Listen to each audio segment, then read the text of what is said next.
आज हामी डिस्कस गरौँ एमएचसी को बारेमा है। एमएचसी भनेको के त?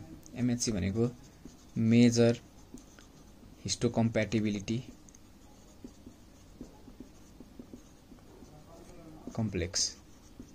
मेजर एकदम इम्पोर्टेन्ट, हिस्टो भनेको टिस्युको, कम्प्याटिबिलिटी कम्प्लेक्स, टिस्युमा एउटा एकदम चाहिने कम्प्लेक्स रहेछ। यो के हो? सिम्पली प्रोटिन हो। प्रोटिन भएपछि कहाँबाट फर्म हुन्छ? यो राइबोसोममा फर्म हुन्छ। कसरी? एमआरएनए को सिक्वेन्स आउँछ। कहाँबाट आउँछ?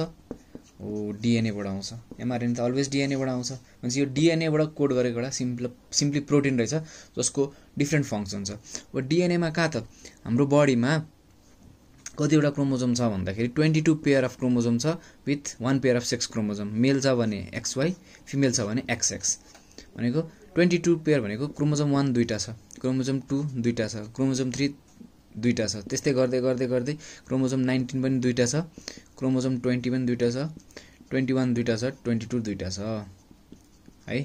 भनेपछि यो एमएचसीलाई कोड गर्ने प्रोटिन कहाँ छ त भन्दाखेरि क्रोमोजोम 6 मा छ। क्रोमोजोम 6 पनि अभियसली दुईटा छ।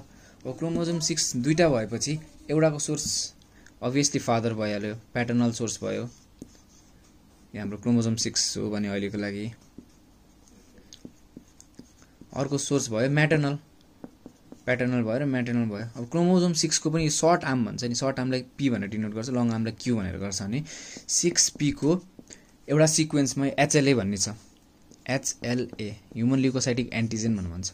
हो त्यो HLA भन्ने सिक्वेन्स छ, त्यहाँबाट यो एमएचसी भन्ने प्रोटिन कोड हुँदो रहेछ। अब त्यसलाई हेरौँ त, यो सिक्वेन्समा सपोज डिएनए छ, यसरी हाम्रो डिएनए छ भने यो डिएनएमा एउटा रिजन छ, त्यसलाई के भन्छ? HLA भन्छ।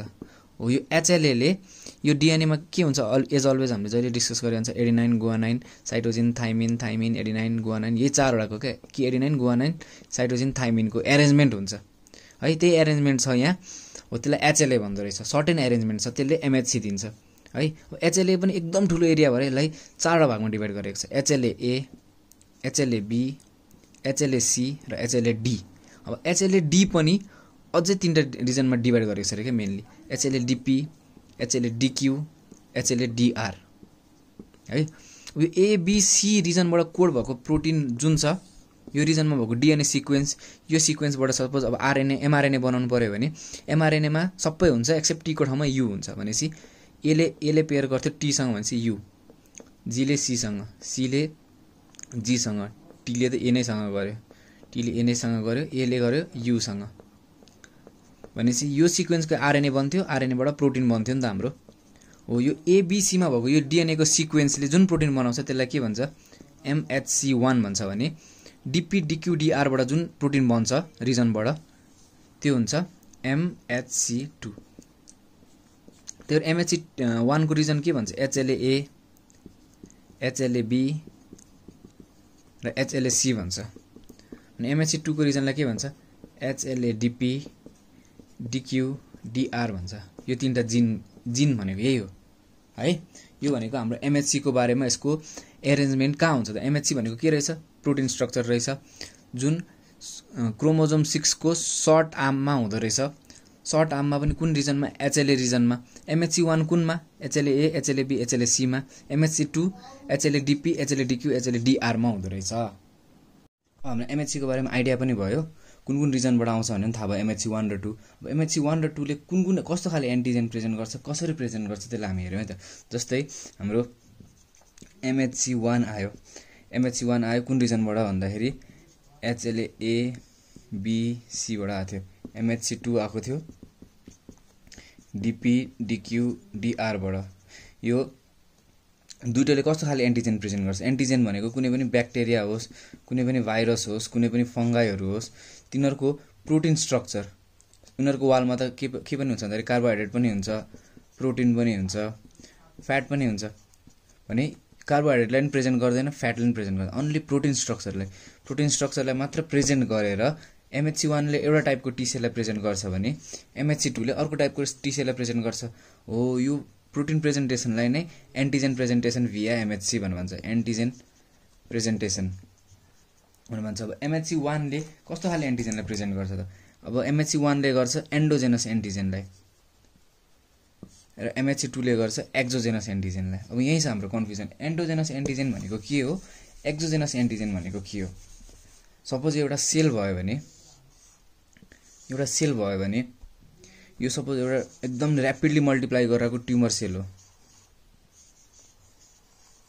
अब हाम्रो नर्मल्ली मल्टिप्लाई हुँदाखेरि कस्तो हुन्छ, यो डिएनए थियो भने यही सिक्वेन्स नेक्स्ट सेलमा जान्छ, यही खाले सिक्वेन्स सेम सेलको सिक्वेन्स नेक्स्ट सेलमा जान्छ र बिस्तारै बिस्तारै यो एन्डबाट डिएनए यसरी कट हुँदै हुँदै हुँदै गएर डिएनए सिक्वेन्स कम हुन्छ र सेलले फङ्सन गर्न सक्दैन, सेल डेथ हुन्छ। भने ट्युमर सेलमा एउटा स्पेसल फङ्सन हुन्छ टेलोमरेजले गर्दाखेरि, जसले गर्दाखेरि यो एन्ड अझै मल्टिप्लाई भएर एक्स्ट्रा सिक्वेन्स बन्न थाल्छ यसरी, र उसको प्रोजेनीमा अलिकति कट भयो भने पहिलाको सिक्वेन्स त प्रिजर्भ भएकै छ, नयाँ नयाँ सिक्वेन्स थपिँदै जान्छ, जसले गर्दाखेरि के हुन्छ, नयाँ नयाँ प्रोटिन आउँछ। यो नयाँ नयाँ प्रोटिन भनेको सेलमा पहिलाभन्दा एबनर्मल प्रोटिन हो, पहिला हुने भन्दा नयाँ इन्ट्रोड्युस भएको प्रोटिन हो। अब सेलमा एउटा मेसिनरी हुन्छ जसलाई के भन्छ भन्दाखेरि हाम्रो लाइसोजाइम भनेर भन्छ, लाइसोजाइमहरू प्रोटियोजोम भनेर भन्छ। यो प्रोटियोजोमले के गर्छ त, प्रोटियोजोम भन्नेले के गर्छ त भन्दाखेरि प्रोटिन ब्रेकडाउन गरिदिन्छ। अब जस्तै यो नयाँ प्रोटिन सेलमा रिलिज भएको थियो भने यो प्रोटिन प्रोटियोजोमबाट जान्छ र अझ सानो प्रोटिन 4-5वटा एमाइनो एसिडको सिक्वेन्समा ब्रेकडाउन हुन्छ। हो यसरी सेलभित्रकै सेलले प्रोड्युस गरिरहेको एन्टिजेनलाई, यस्तो एन्टिजेनलाई के भन्छ, एन्डोजेनस एन्टिजेन भन्छ। यो एन्डोजेनस एन्टिजेन के को हुनसक्छ, एउटा ट्युमर सेलको हुनसक्छ है, एउटा हाम्रो ट्युमर सेलको हुनसक्छ। सपोज कुनै एउटा भाइरस आएर हाम्रै डिएनएसँग गएर यसरी उसको डिएनएलाई इन्टिग्रेट गरिदियो, भाइरस आएर उसको डिएनए त हाम्रो डिएनएमा हालिदिन्छ, जसले गर्दाखेरि उसको डिएनएको प्रोटिन पनि हाम्रै मेसिनरीले बनाइदिन्छ, हाम्रै आरएनए पोलिमरेजले बनाइदिन्छ, जसले गर्दा उसको डिएनएबाट पनि प्रोटिन आउँछ। हो यो प्रोटिन पनि प्रोटियोजमले ब्रेकडाउन गरेर सानो पेप्टाइडहरू बनाइदिन्छ। हो भनेको भाइरस इन्फेक्टेड सेल, ट्युमरबाट त भएको एउटा ट्युमरबाट भयो, अर्को भनेको हाम्रो भाइरस इन्फेक्टेड सेल छ। हो यस्तो एन्टिजेनलाई कस्तो खाले एन्टिजेन भन्छ, हाम्रो बडीले प्रोड्युस गरेको एन्टिजेन, यसलाई एन्डोजेनस एन्टिजेन भन्छ। भने अझै एउटा टाइपको एन्टिजेन हुन्छ, सपोज हाम्रो नर्मल सेल, लिभरको सेल भयो अरे, यसको यहाँ डिएनए छ, न्युक्लियसहरू छ भने यहाँ हेपाटाइटिस भाइरस आयो, सपोज बाहिरबाट हेपाटाइटिस भाइरस आयो भने सेलभित्र छिर्ने बित्तिकै यो भाइरसलाई पनि सेलको प्रोटियोलाइटिक इन्जाइमले ब्रेकडाउन गरेर सानो टुक्रा बनाइदिन्छ। अब यो सानो टुक्राहरू, यो भाइरसको प्रोटिन स्ट्रक्चरहरूलाई यस्तो एन्टिजेनलाई के भन्छ, एक्जोजेनस एन्टिजेन भन्छ। चाहे भाइरसको होस्, चाहे ब्याक्टेरियाको होस्, चाहे फङ्गाईको होस्, त्यसको प्रोटिन एन्टिजेन जुन बाहिरबाट आएको थियो, बाहिरको सोर्सबाट आएर त्यो प्रोटिनहरू ब्रेकडाउन भएर सानो पेप्टाइडहरूमा फर्म भएको छ भने त्यसलाई एक्जोजेनस भन्छ।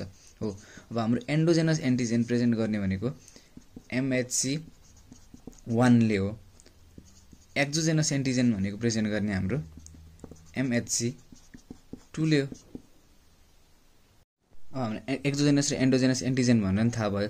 अब हामीलाई एउटा सानो कन्फ्युजन हुन्छ क्या, जस्तो सुरुमा हामीले भनेको थियौँ एउटा न्युक्लियसमा भएको डिएनएको सिक्वेन्समा HLA हुन्छ, HLAमा ABC DP DQ DR हुन्छ। हो ABC रिजन भनेको सबै न्युक्लियस भएको सेलमा हुन्छ। अब न्युक्लियस भएको सेल कुन त, हाम्रो लिभर सेल पनि भयो, liver cell, kidney cell, brain cell, जुनसुकै सेल हुन्छ सबै सेल भयो है। नर्मल सेल जति न्युक्लियस भएको सबै सेल, प्लस म्याक्रोफेजको पनि न्युक्लियस हुन्छ नि त हैन, हाम्रो नेचुरल किलर सेलहरूको पनि हुन्छ, हाम्रो डेन्ड्राइटिक सेलहरूको पनि हुन्छ। भनेपछि हाम्रो म्याक्रोफेज डेन्ड्राइटिक सेल भनेको त कस्तो खाले सेल हो, एन्टिजेन प्रेजेन्टिङ सेल हो। एन्टिजेन प्रेजेन्टिङ सेलमा पनि HLA ABC हुन्छ भनेपछि एन्टिजेन प्रेजेन्टिङ सेलले पनि MHC1 बनाउन सक्छ है। अनि एन्टिजेन प्रेजेन्टिङ सेलमा एक्स्ट्रा रिजन हुन्छ, यस्तो DP DQ DR भन्ने, तिनीहरूले के बनाउँछ, MHC2 बनाउँछ। भनेपछि एन्टिजेन प्रेजेन्टिङ सेल चाहिँ जुन यो म्याक्रोफेज डेन्ड्राइटिक सेल, तिनीहरूले MHC1बाट पनि प्रेजेन्ट गर्न सक्थ्यो एन्टिजेन, MHC2बाट पनि सक्थ्यो, तर उनीहरूले MHC2बाटै गर्छ। हाम्रो नर्मल लिभर सेलहरूले, भाइरस इन्फेक्टेड सेलहरूले, ट्युमर सेलहरूले चाहिँ MHC1को थ्रु गर्छ। कसरी गर्छ एन्डोजेनस र एक्जोजेनस पाथवेबाट, त्यसको मेकानिजम हाम्रो यो एउटा ड्रइङ बनाएको छ, यसमा हेरौँ है त।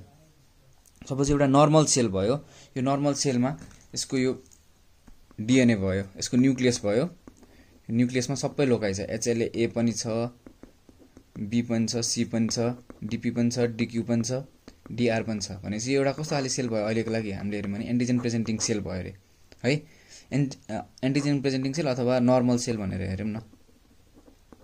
नर्मल सेल भनेर हेर्यौँ भने हामीले अब MHC1 बाट कसरी एन्टिजन प्रेजेन्ट हुन्छ एन्डोजेनस एन्टिजन भनेको सेलले नै प्रोड्युस गरेको एन्टिजन सपोज यो पिङ्क कलरको हामीलाई अहिलेको लागि एन्डोजेनस एन्टिजन हो भने सेलले प्रेजेन्ट गरेको एन्टिजन हो भने यसलाई अब यो प्रोटियोजमबाट जाँदाखेरि यसरी प्रोटियोजम भन्ने एउटा सेलको अर्गानलबाट जाँदाखेरि यसको प्रोटिन सानो पेप्टाइडहरुमा ब्रेकडाउन हुन्छ पेप्टाइडहरुमा ब्रेकडाउन भएपछि हाम्रो यो भनेको एन्डोप्लाज्मिक रेटिकुलम हो अहिलेको लागि यहाँ त MHC1 कि त MHC2 दुईटै सिन्थेसिस भएर बसेको छ अब एन्डोजेनस एन्टिजन कहाँ गएर बाइन्ड हुन्छ भन्दाखेरि क्लास 1 MHC सँग मात्र बाइन्ड हुन्छ यो एन्डोजेनस एन्टिजन एन्डोप्लाज्मिक रेटिकुलम सँग TAP भन्ने एउटा प्रोटिनबाट छिर्छ यो एक्जाममा हामीलाई सोधिरहेको हुन्छ TAP प्रोटिनबाट छिर्छ TAP प्रोटिनबाट छिरेर MHC1 मा यो MHC1 को अल्फा 1 अल्फा 2 अल्फा 3 भयो भने उसको यो बीटा 2 म्याक्रोग्लोबुलिन भयो है अब यहाँ स्पेस खाली छ अल्फा 3 र अल्फा 2 को बीचमा स्पेस खाली हुन्छ एउटा क्लेफ्ट हुन्छ त्यो क्लेफ्टमा एन्टिजन बाइन्ड हुने भने चाहिँ पिङ्क कलरको एन्टिजन आएर यहाँ बाइन्ड भयो यही एन्टिजन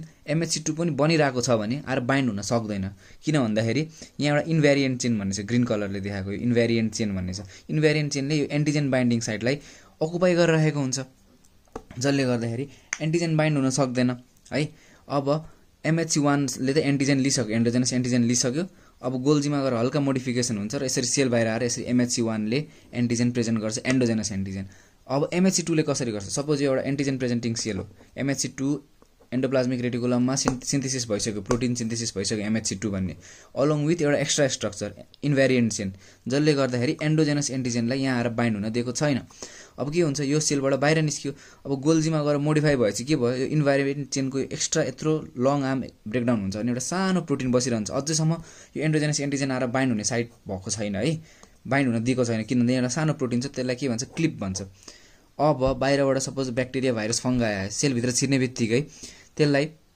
सेलकै प्रोटियोलाइटिक इन्जाइमले ब्रेकडाउन गरेर सानो पार्टिकलमा ब्रेकडाउन गरिदिन्छ अब त्यो ब्रेकडाउन गर्ने बित्तिकै अब यो क्लिप जान्छ र यो दुईटा फ्युज भएर यो भाइरसको एन्टिजन भनेको पेप्टाइड नट प्रोटिन पनि हैन सानो पेप्टाइड 3-4 वटा एमिनो एसिड सिक्वेन्स भएको पेप्टाइड आएर यहाँ बाइन्ड हुन्छ अनि यही बाइन्ड भएको स्ट्रक्चर बाहिर आएर एक्सप्रेस हुन्छ एज MHC2 अब यसलाई कसले चिन्छ यसलाई CD4 पोजिटिभ हेल्पर टी सेलले चिन्छ भने यसलाई CD8 पोजिटिभ टी सेलले चिन्छ है अब यसरी CD4 हेल्पर टी सेलले चिनेपछि उले दुईटा काम गर्छ कि त म्याक्रोफेज र CD8 पोजिटिभ टी सेललाई एक्टिभेट गरिदिन्छ कि प्लाज्मा सेललाई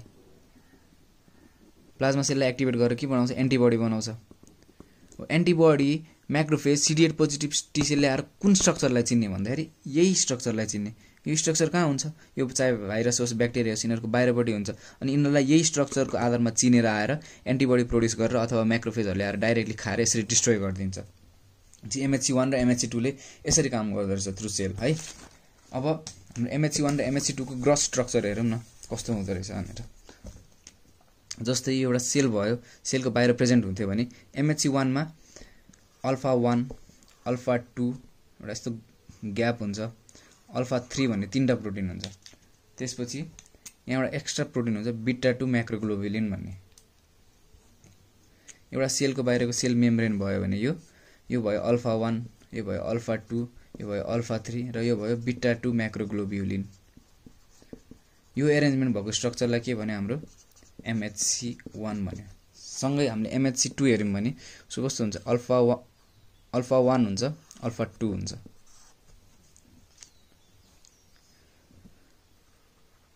बीटा 1 बीटा 2 हुन्छ भनेको यो उसको अल्फा 1 प्रोटिन भयो अल्फा 2 भयो उसको यो बीटा 2 भयो बीटा 1 भयो यहाँ बिचमा एन्टिजन हुन्छ यही एन्टिजनलाई उले प्रेजेन्ट गर्छ एक्सोजेनस एन्टिजनलाई भने MHC1 ले यो स्पेसमा अल्फा 3 र अल्फा 2 को बिचमा एन्टिजनलाई प्रेजेन्ट गर्छ है यो भयो हाम्रो ग्रस स्ट्रक्चर MHC1 को र MHC2 को अब अहिलेसम्म हामीले हेरेको डिस्कसनलाई हेरेर हामीले दुईटा बीचको डिफरेन्स हेरौँ न त के हुँदै रहेछ अब MHC1 भयो एउटा MHC2 भयो अब कस्तो टाइपको एन्टिजन प्रेजेन्ट गर्छ त MHC1 ले भन्दाखेरि एन्डोजेनस एन्टिजनको एक्जाम्पल ट्युमर सेल अथवा भाइरस इन्फेक्टेड सेल भने MHC2 भनेको एक्सोजेनस एन्टिजनलाई प्रेजेन्ट गर्छ भनेको ब्याक्टेरिया भाइरस फंगाई जुन सेल भित्र भक्कर छिरेको हुन्छ त्यो एन्टिजनलाई प्रेजेन्ट गर्छ अब यो MHC1 को लोकेसन कहाँ हुन्छ त जिनको कुन एरियामा DNA को कुन एरियामा हुन्छ त भन्दाखेरि HLA A B C मा हुन्छ भने यो DP DQ DR मा हुन्छ।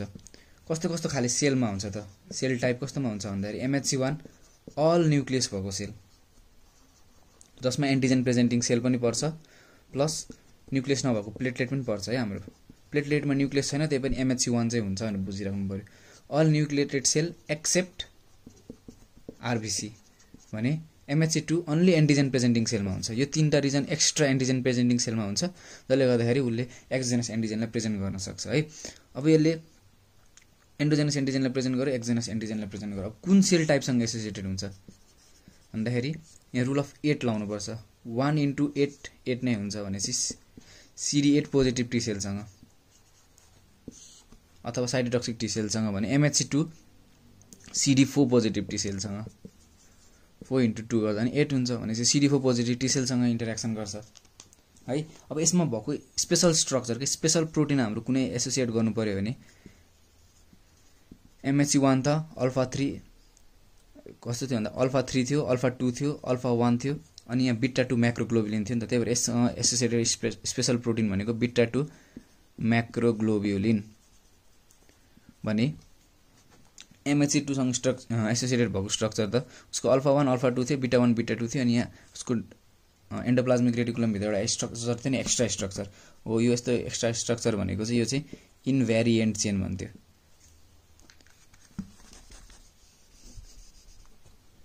उसको स्पेशल प्रोटिन भनेको बीटा 2 म्याक्रोग्लोबुलिन भयो अनि MHC2 को इनभ्यारिएन्ट चेन रहेछ।